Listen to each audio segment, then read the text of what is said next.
جب ہم جناب رسول کریم صلی اللہ علیہ وآلہ وسلم کے اسوہ حسنہ کو دیکھتے ہیں تو آپ کی ساری حیات طیبہ جس طرح ہمارے لیے اپنی زندگی کے دیگر گوشوں میں اور دیگر شعبوں میں حضور اکرم صلی اللہ علیہ وآلہ وسلم سے ہم رہنمائی لیتے ہیں، اسی طرح اگر ہم آج کے اس منظرنامے میں اپنے حالات معاشی جو مسائل ہیں ان کا حل ڈھونڈنا چاہیں تو رحمت دو عالم صلی اللہ علیہ وآلہ وسلم کی مکی اور مدنی زندگی کا نچوڑ یہ ہے کہ حضور کی ذات گرامی نے کبھی کسی اور پر انحصار نہیں کیا۔ جیسے صحیح احادیث میں آتا ہے، نبی اکرم صلی اللہ علیہ وسلم نے اسی جانب لوگوں کو متوجہ کیا اور ارشاد فرمایا کہ ان اللہ طیب لا يقبل الا طیبا، اللہ رب العزت خود پاک ہے،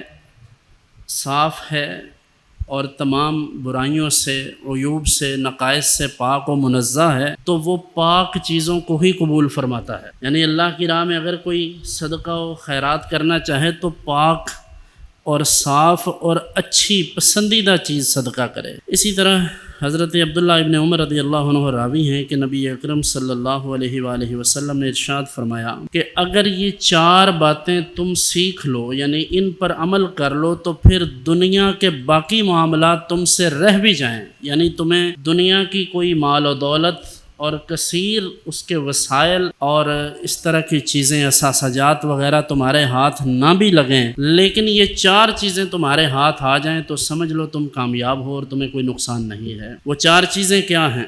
ارشاد فرمایا سب سے پہلے امانت کی حفاظت۔ جو چیز تمہیں دی گئی ہے، تمہیں کوئی عہدہ دیا گیا ہے، تمہیں کوئی ذمہ داری سونپی گئی ہے، کسی کا مال دیا گیا ہے، کوئی ذاتی اپنا کوئی میٹر آپ سے ڈسکس کر لیا ہے، تو ان تمام چیزوں کے حوالے سے اپنی ذمہ داری پوری کرو، یعنی کسی کی اس امانت کو ضائع نہ کرو۔ دوسری چیز ارشاد فرمائی بات کرنے میں سچائی، یعنی جب تم بات کرو تو سچ بولو۔ تیسری بات ارشاد فرمائی اچھے اخلاق، یعنی حسن اخلاق، لوگوں کے ساتھ بول چال میں نرمی اختیار کرنا۔ اور چوتھی بات ارشاد فرمایا کھانے میں پاکیزگی، یعنی رزق حلال۔ فرمایا یہ 4 چیزیں تم نے اگر سیکھ لیں تو دنیا سے تمہیں اور کچھ بھی نہیں ملا تو سمجھ لو تمہیں کوئی نقصان نہیں ہے۔ آج ہماری قوم کی کیا حالت ہے؟ رزق حلال تو دور کی بات ہے، اس طرف کا سوچتے بھی نہیں ہیں، اور آدھی سے زیادہ قوم بیکاری بن چکی ہے۔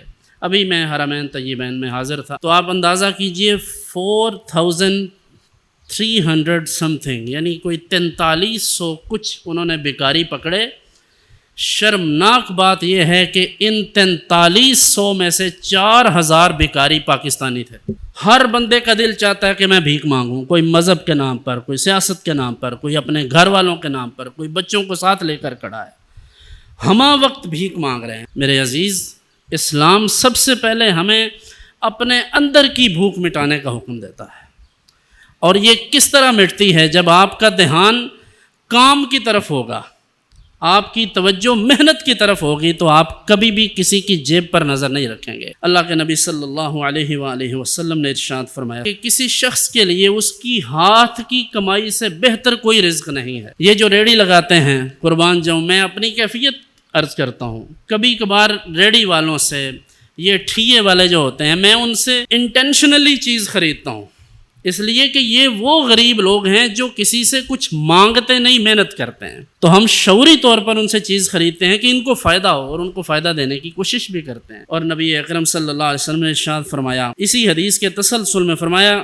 اللہ کے نبی حضرت داؤد علیہ السلام بھی اپنے ہاتھ سے کمائی کیا کرتے، اور قرآن نے ان کی کمائی کا تذکرہ کیا ہے۔ فرمایا ہم نے اسے اس کمائی کے سبب، اس محنت کے سبب مضبوط بنا دیا، ان کے ملک کو، یعنی ان کی نبوت کو اور ان کے کار نبوت کو اللہ نے صرف اس محنت کے سبب مزید مضبوط کیا۔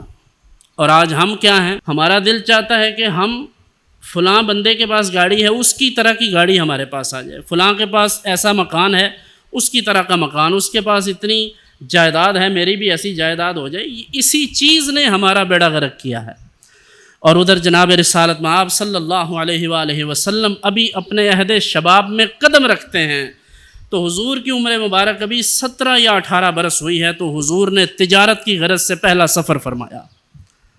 آج ہم اپنے لیے اس کو اپنا ایک عیب سمجھتے ہیں۔ میں اپنے تمام فضلاء کو، طلباء کو بھی اس بابت یہ نصیحت کروں کہ وہ ہمہ وقت محنت لگن کے ساتھ اپنے رزق حلال کی طرف متوجہ رہیں، لوگوں کی جیبوں کی طرف نہ دیکھیں۔ ہمارے قبلہ والد صاحب رحمۃ اللہ علیہ مجھے بارہا اور بھی لوگوں کو وہ فرمایا کرتے تھے، تو مجھے بطور خاص انہوں نے یہ فرمایا کہ اگر کبھی تمہیں یہ لگے کہ تم جہاں جا رہے ہو تبلیغ کے لیے، واعظ نصیحت کے لیے، وہاں سے تمہیں کچھ لینا ہے، جب کبھی اس طرح کا خیال دل میں اتر آئے تو پھر تم پکوڑوں والی ریڑھی لگا لینا، تو یہ اس کام سے بہتر ہوگا۔ تو اس لیے عزیزان من، یہ صرف کہنے کی بات نہیں ہے، یہ حقیقت ہے کہ اللہ نے جتنی برکت محنت مزدوری میں رکھی ہے اتنی کسی اور چیز میں نہیں ہے۔